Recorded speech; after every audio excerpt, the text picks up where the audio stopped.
আসসালামু আলাইকুম রহমতুল্লাহি ওবরকাতুহ। সম্মানিত দর্শক, এখন বাংলাদেশে বহুমুখী গুজব অতীতের যে কোনো সময়ের চেয়ে ডালপালা বিস্তার করেছে। যারা ক্ষমতা হারিয়েছেন তারা ক্ষমতা লাভের জন্য স্বপ্ন দেখছেন, যে স্বপ্নের কোনো বাস্তবতা নেই, কিন্তু তারা স্বপ্ন দেখছেন। যারা হিন্দু সম্প্রদায়ের লোক রয়েছেন তাদের মধ্যে বিভিন্ন গ্রুপ উপগ্রুপ হয়ে গিয়েছে। আওয়ামী লীগের যে সকল লোক আন্ডারওয়ার্ল্ডে চলে গেছেন, তাদের টাকা পয়সা সহায় সম্পত্তি তারা চেষ্টা করবে তাদের দলের জন্য খরচ করার সুযোগ খুঁজতে। তারপর দীর্ঘদিন যাবৎ আমি আওয়ামী লীগের অনেক বড় বড় নেতার সঙ্গে কথা বলেছি। তারা কিন্তু আওয়ামী লীগের নেতা কর্মীর চাইতে, সেনাবাহিনীর চাইতে, পুলিশ বাহিনীর চাইতে দুটো জিনিসকে মনে করতো যে তাদেরকে ক্ষমতায় টিকিয়ে রাখার জন্য বা তাদের নিরাপত্তার জন্য এটা নিয়ামক। এই দুটো জিনিসই তাদেরকে টিকিয়ে রেখেছে এবং আগামী দিনগুলোতেও তারা এই দুটো জিনিস নিয়েই বেঁচে থাকতে পারবে। তাদের প্রথম স্লোগান ছিল, যতদিন শেখ হাসিনা আছে বা শেখ হাসিনার হাতে বাংলাদেশ, ততদিন তারা নিরাপদ, দেশ নিরাপদ। ফলে শেখ হাসিনাকে তারা 100 বছর বাঁচিয়ে রাখতে চেয়েছিল, 100 বছর ক্ষমতায় রাখতে চেয়েছিল এবং সে 1000 বছর বেঁচে থাকুক, এইরকম একটা ফোবিয়া, ঠিক ফোবিয়া বলতে এটা ভীতিকর একটা অবস্থা বলা হবে, ফোবিয়া না, ঠিক একটা আশাবাদ তাদের মধ্যে ছিল। দ্বিতীয়, তারা মনে করতো যে ভারতের একটা ব্ল্যাঙ্ক চেক তাদের হাতে আছে, সর্বাবস্থায় ভারত শেখ হাসিনার সঙ্গে থাকবে, আওয়ামী লীগের সঙ্গে থাকবে এবং শেখ হাসিনাকে কেন্দ্র করে যদি বাংলাদেশের কোনো মহল, দেশি এবং বিদেশি, ন্যূনতম কোনো যাকে বলা হয় অপতৎপরতা চালায়, তাহলে ভারত এখানে সৈন্য সমাবেশ করবে, সৈন্য পাঠাবে এবং যাকে বলা হয় শেখ হাসিনাকে রক্ষা করবে। তো এই সকল কথা আমি 2009 সন থেকেই শুনে এসেছি, কিন্তু আমি তখনই বলেছি যে এটা কিন্তু ঠিক নয়। ঠিক নয় এই কারণে, বঙ্গবন্ধুর সঙ্গে ভারতের সম্পর্ক খুবই খারাপ ছিল এবং বঙ্গবন্ধু একান্তে যখন ইন্দিরা গান্ধীর সম্পর্কে কথা বলতেন, তিনি মাগি ছাড়া কোনো শব্দ উচ্চারণ করতেন না, বলতেন ওই মাগি, এইরকম অবস্থা। বঙ্গবন্ধুর সঙ্গে যারা খুব নিকটজন ছিলেন, এখনো 2-4 জন জীবিত আছেন, ইচ্ছা করলে কথাটা শেয়ার করতে পারেন। আবার ইন্দিরা গান্ধী বাংলাদেশ সম্পর্কে তার যে সিদ্ধান্তটা কেমন ছিল, সেটি তৎকালীন যে সেনাপ্রধান জেনারেল মানেকশ, তার বইতে তিনি এটি চমৎকারভাবে উল্লেখ করেছেন।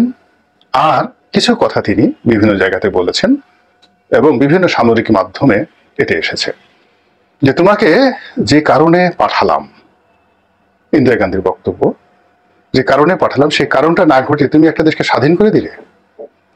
ফলে বাংলাদেশকে স্বাধীন করে দেওয়া এটি ইন্দিরা গান্ধীর মাস্টার প্ল্যানে ছিল না।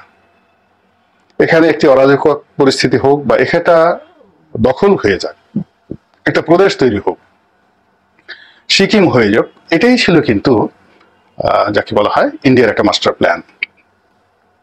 ফলে এই বাংলাদেশ নিয়ে যে সকল সামরিক কর্মকর্তা খুব বীরত্ব দেখিয়েছিলেন, তারা সবাই কিন্তু ইন্দিরা গান্ধীর রোষানলে পড়েছিলেন। তার ফলে কি হলো, 16ই ডিসেম্বরের পর থেকে বাংলাদেশের রাজনীতিতে বঙ্গবন্ধুর আগমন, সরকার গঠন, এই সব কিছুই ছন্ন ছাড়াভাবে হয়েছে, যার সঙ্গে ইন্ডিয়ার কোনো মোরাল সমর্থন ছিল না। তারা মানে না পারে খেতে, না পারে বমি করার জন্য, ঠিক এরকম একটি অবস্থা তৈরি হয়েছিল। আজকে শাহাবুদ্দিন চুপ্পু আমাদের প্রধান, মানে আমাদের এখন যে রাষ্ট্রপতি, তার জন্য এই যে কর্মকাণ্ডগুলো, যে অবস্থা তৈরি করেছে, অর্থাৎ ফরমালি তাকে সবকিছু করতে হচ্ছে, কিন্তু তিনি একটি অন্তর থেকে করতে, মানে তার জন্য এক একটা মুহূর্ত বঙ্গভবনে যাচ্ছে একটা দুঃস্বপ্নের মতো। ঠিক তদ্রূপ 1972 থেকে 75-এর 15ই আগস্ট পর্যন্ত সবকিছুই ভারতের জন্য একটা দুঃস্বপ্ন ছিল। বাংলাদেশে যা কিছু ঘটছে, এবং ভারত কখনোই চায়নি আওয়ামী লীগ সরকার সফল হোক, এটা বঙ্গবন্ধু জানতেন এবং এই কারণে তিনি প্রাণান্ত চেষ্টা করেছিলেন ভুট্টোর সঙ্গে বন্ধুত্ব করার জন্য এবং ওআইসির মাধ্যমে ইসলামী দুনিয়াতে একটা বন্ধুত্বের বলয় তৈরি করার জন্য। তিনি জানতেন যে তখন মার্কিন যুক্তরাষ্ট্র তাকে গ্রহণ করছে না, যদিও তিনি সারা জীবন কিন্তু আমেরিকান লবির মানুষ ছিলেন। এটা বুঝতে হবে।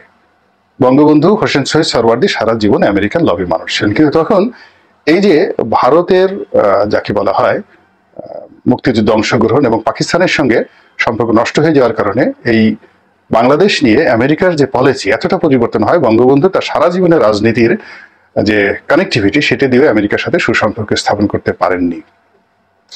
আবার অন্যদিকে তখন যে বিকল্প সোভিয়েত ইউনিয়ন ছিল, তারপর কমিউনিস্ট দুনিয়া ছিল, চীন ছিল, কিউবা ছিল, তাদের সঙ্গে বন্ধুত্ব হতো, কিন্তু বাংলাদেশকে সাহায্য করার মতো কোনো সামর্থ্য মানে অর্থনৈতিক সামর্থ্য তাদের ছিল না। ফলে বঙ্গবন্ধু খুবই মারাত্মক বিপদের মধ্যে তখন সময় কাটাচ্ছিলেন।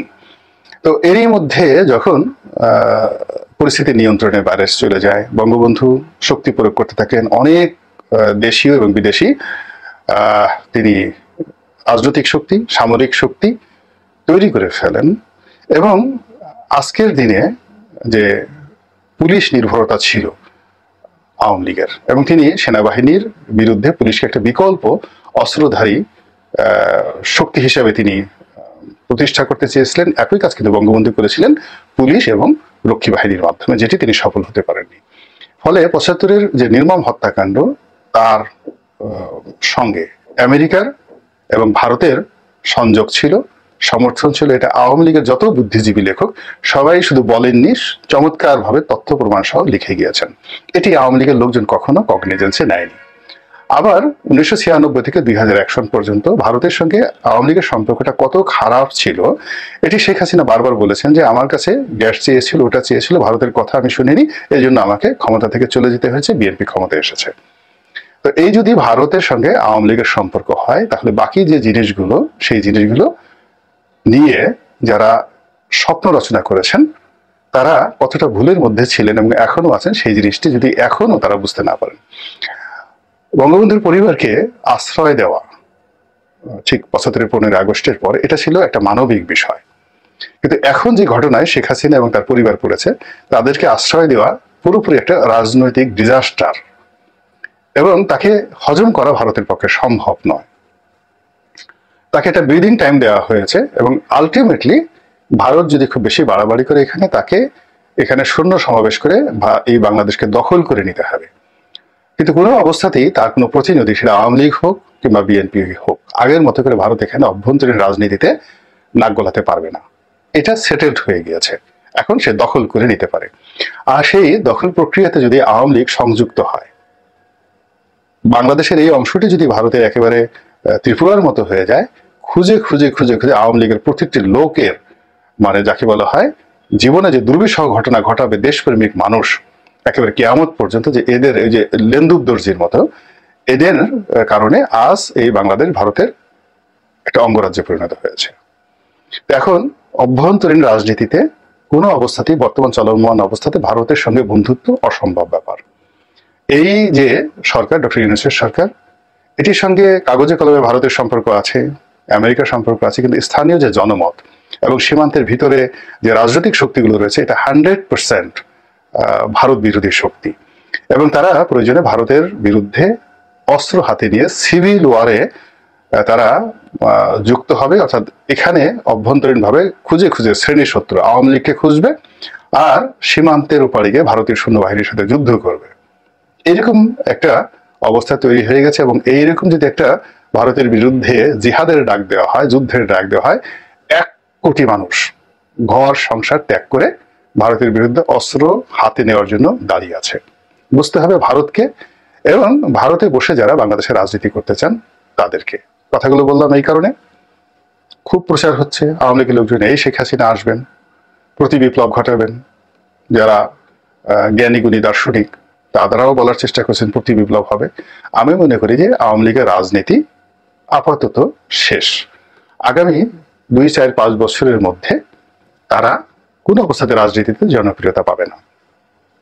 যদি বর্তমান সরকার একটি নির্বাচনের দ্বার উন্মুক্ত করে দেয়, যেভাবে অতীতে শহীদ প্রেসিডেন্ট জিয়াউর রহমান তাদেরকে একটা সুযোগ দিয়েছিল ৭৯-র নির্বাচনে, তারপরে 2টো নির্বাচন, সংসদ নির্বাচন এবং প্রেসিডেন্সিয়াল নির্বাচন, ওইরকম যদি একটা সুযোগ তাদেরকে দেওয়া হয়, তাহলে 1978 সনে 79 সনে তাদের যে অবস্থা তৈরি হয়েছিল ঠিক একই অবস্থা এই বাংলাদেশে তৈরি হবে। অর্থাৎ বর্তমান সরকার যদি স্পেশাল প্রোটেকশন দিয়ে চায় যে আওয়ামী লীগ বাংলাদেশে রাজনীতি করবে এবং নির্বাচন করবে, তো সেই ক্ষেত্রে বড় জোর 25 থেকে 30টি সংসদীয় আসন তারা পেতে পারে।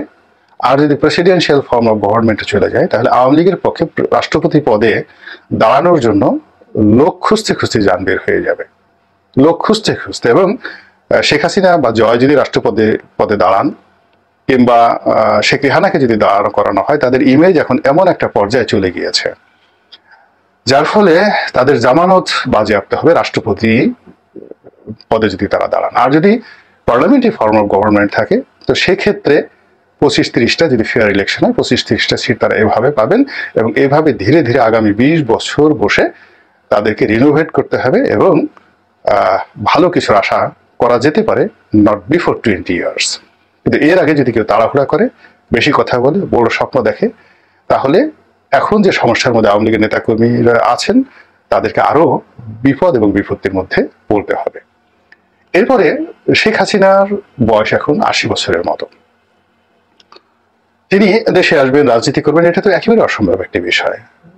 ভারত তাকে বাংলাদেশে যদি প্রত্যার্পণ করে, এটা অস্বাভাবিক কিছু নয়। তাকে জেলখানায় যেতে হবে এবং জেলে মরতে হবে, এবং এটি তার জন্য সম্মানজনক হবে যে তিনি দেশের মাটিতে মরতে পারেন।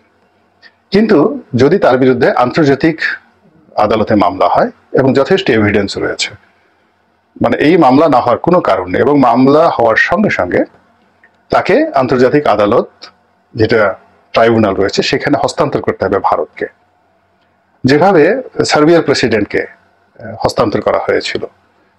তো ক্রোয়েশিয়া, সার্বিয়া এবং বসনিয়া হার্জেগোভিনা যে ত্রিমাত্রিক যুদ্ধ হয়েছিল, সেখানে সার্বিয়ার যে প্রেসিডেন্ট যে নির্মম নিষ্ঠুরতা চালিয়েছিলেন এবং তার বিরুদ্ধে আন্তর্জাতিক আদালত হেগে যে বিচার হয়েছিল, ঠিক একইভাবে বাংলাদেশের এই শেখ হাসিনা রেজিমের বিরুদ্ধে যে বিচার প্রক্রিয়ার চেষ্টা চলছে সরকারের পক্ষ থেকে এবং বিভিন্ন দেশি বিদেশি সংস্থার পক্ষ থেকে, তাই যদি হয় তাহলে তাকে আন্তর্জাতিক আদালতে হস্তান্তর করা হবে। এবং সেক্ষেত্রে আদালতের রায়ে তিনি খালাস পাবেন, বাঁচবেন, মরবেন না, কি হবে না হবে সেটা আর একটা বিষয়, যেহেতু সেটি আইন আদালতের বিষয়, আমি ওটার পরিণতি বললাম না। আর ইতিমধ্যে যদি খুব প্রকৃতির একেবারে স্বাভাবিক নিয়মে তার মৃত্যু ঘটে, তাহলে তার লাশ হেলিকপ্টারে করে বাংলাদেশে আসবে এই 2-4-5 বছরের মধ্যে, এবং সুন্দর করে তার লাশ বঙ্গবন্ধুর মাজারের পাশে তার লাশ দাফন হবে। এটা আমার কাছে এখনো অসম্ভব মনে হচ্ছে। আল্লাহ ভালো জানেন ভবিষ্যৎ সম্পর্কে, কিন্তু এটি আমার যে ক্ষুদ্র বুদ্ধি, সেই বুদ্ধি অনুযায়ী অসম্ভব মনে হচ্ছে।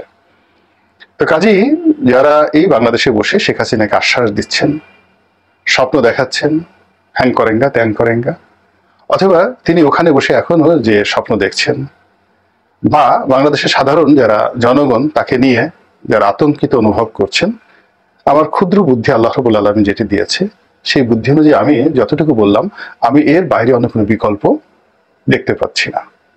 অলৌকিক ভাবে যদি কোনো কিছু ঘটনা ঘটে, আল্লাহ যদি ঘটায়, সেটা কেবলই আল্লাহর বিষয়।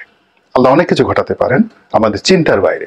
এখন যারা ক্ষমতায় এসেছেন, যারা মন্ত্রীর চেয়ারগুলোতে বসে আছেন, তারা এই জায়গাতে বসবেন ঠিক 5 তারিখ পর্যন্ত, 6 তারিখ পর্যন্ত আমরা কল্পনা করিনি, 6 তারিখও কল্পনা করিনি অনেকের ব্যাপারে। কিন্তু বাস্তবতা হলো তারা বসেছেন। আল্লাহ এইভাবে চেয়েছেন ক্ষমতার, যখন আল্লাহ যাকে বলেন কুন ফাইয়াকুন, ক্ষমতার এই বসানোর জায়গাটি আল্লাহর কুন ফাইয়াকুন ক্ষমতার মধ্যে। এবং এই ক্ষমতায় যারা বসেন, এখানে সূরা আল ইমরানের সেই যে বিখ্যাত আয়াত আল্লাহ রাব্বুল আলামিনের, তার যে বক্তব্য, তার যে বাণী, আমি যাকে ইচ্ছা তাকে ক্ষমতায় বসাই এবং যাকে ইচ্ছা ক্ষমতা থেকে টেনে হিসড়ে নামাই। এটি এই বাংলার অল্প সময়ের ইতিহাসে 1971 থেকে আজ অবধি কতবার ঘটল। আল্লাহ ক্ষমতায় বসিয়েছেন, টেনে হেসড়ে নামিয়েছেন, লাঞ্ছিত করেছেন, অপমানিত করেছেন, এবং অতীতের অপমানগুলো একটার সাথে আর একটা পরবর্তীতে বেশি হয়েছে। বঙ্গবন্ধুর পরে বঙ্গবন্ধুর নির্মম হত্যাকাণ্ড, তার সঙ্গে যদি আপনি শহীদ প্রেসিডেন্ট জিয়াউর রহমানের হত্যাকাণ্ড চিন্তা করেন, এটা কম নির্মম ছিল না। আবার সাত্তার সাহেবের ক্ষমতা থেকে চলে যাওয়া, এরশাদ সাহেবের ক্ষমতা থেকে চলে যাওয়া, তাদের জীবন যায়নি, কিন্তু যতদিন তারা জীবিত ছিলেন এই পৃথিবীটা তাদের জন্য জাহান্নাম ছিল। পরবর্তীতে আবার মঈনুদ্দিন ফখরুদ্দিন তারা এলেন। বিএনপির যারা ক্ষমতা হারালেন, বেগম জিয়া, তারেক রহমান সাহেব, তাদের আত্মীয় স্বজন, পরিবার পরিজন, তাদের জীবনে সেই 2007 থেকে এখন পর্যন্ত, টিল নাও, এখন পর্যন্ত যে অশান্তি চলছে, এটির সঙ্গে পৃথিবীর কোনো আযাবের তুলনা করা যাবে না। মঈনুদ্দিন ফখরুদ্দিন তারা জীবিত আছেন। 111-এর যারা দোসর, একজন বাংলাদেশে এসে কয়েকদিন খুব পোলাও কুরমা মাখন খেয়েছেন, জেনারেল মাসুদউদ্দিন চৌধুরী, এই সময়টিতে এসে তার জীবন যে কোন অবস্থাতে চলে গেছে, তার সাথে তিনি আমেরিকাতে বাড়ির মতো, ব্রিগেডিয়ার বাড়ির মতো যদি তিনি উবারে তিনি ড্রাইভিং করতেন, ওটি তার জন্য কল্যাণ করছিল। তিনি শেখ হাসিনার সুযোগ নিয়েছেন, অস্ট্রেলিয়ার রাষ্ট্রদূত হয়েছেন এবং শেখ হাসিনাকে ক্ষমতায় বসানোর জন্য ভারতের ক্রিয়ানক হিসেবে তিনি 111-এর সময় যে কর্মকাণ্ড করেছেন এবং তার ফলে শেখ হাসিনা তাকে যেভাবে পুরস্কৃত করেছে, এমপি বানিয়েছে, বাংলাদেশে পুনর্বাসন করেছেন, এখন খেলা তার উপর কিভাবে যাচ্ছে তিনি ছাড়া আর কেউ বলতে পারবেন না। তো কাজে আবার এখন যারা আছেন তাদের যে পরিণতিটা কোন দিকে যাবে তাও কিন্তু আমরা বলতে পারছি না। আল্লাহ তাদেরকে ক্ষমতায় বসিয়েছেন, তারা যদি আল্লাহর সেই নিয়ামত থেকে ওয়াম্মা বিনিয়ামতে রব্বিকা ফাহাদ্দি সুন্দরভাবে আদায় করতে পারেন, তাহলে একটা চমৎকার পরিণতি হবে, জাস্টিস শাহাবুদ্দিনের মতো, বিচারপতি হাবিবুর রহমানের মতো। আর যদি তারা এই সময়টিকে কাজে না লাগিয়ে উল্টো করেন, ইতিহাসে বহু ঘটনা ঘটেছে অতীতে, সেই অতীতের চাইতে আরো নির্মম পরিণতি হয়তো তাদের জন্য ভোগ করা লাগতে পারে। আল্লাহ আমাদের সবাইকে হেদায়েত দান করুন, হেফাজত করুন।